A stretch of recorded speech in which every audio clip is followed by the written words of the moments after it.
വാഹനമുണ്ട്, നിനക്കൊരു ജോലിയുണ്ട്, നിനക്ക് എന്തെങ്കിലും കിട്ടുമ്പോൾ അത് നശിച്ചു പോകണമെന്ന് ആഗ്രഹിക്കുന്ന കണ്ണ്.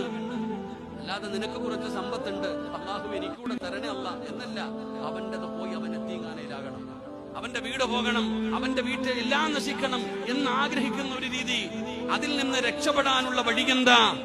ആ കണ്ണീരിൽ നിന്ന് രക്ഷപ്പെടാനുള്ള വഴിയെന്താ? അല്ലാഹുവിന്റെ പരിശുദ്ധമായ ഖുർആൻ ഒരു വഴി പറഞ്ഞു തരികയാണ്. നിന്റത് നശിച്ചു പോകണേ എന്ന് ആഗ്രഹിക്കുന്ന കണ്ണിൽ നിന്ന് രക്ഷപ്പെടാനുള്ള വഴിയെന്താ? ഖുൽ അഊദു ബിറബ്ബിന്നാസ്. ഖുർആൻ പറയുകയാണ്, വമിൻ ശർരി ഹാസിദിൻ ഇദാ ഹസദ്. ഈ സൂറത്താണ് പാരായണം ചെയ്യാൻ നബിതങ്ങൾ പറഞ്ഞത്.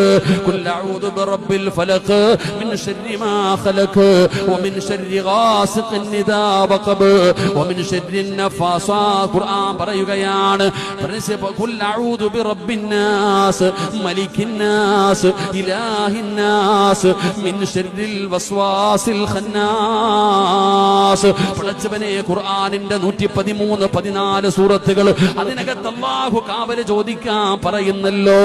പടച്ചവനെ, കണ്ണീരിൽ നിന്ന് രക്ഷപ്പെടാൻ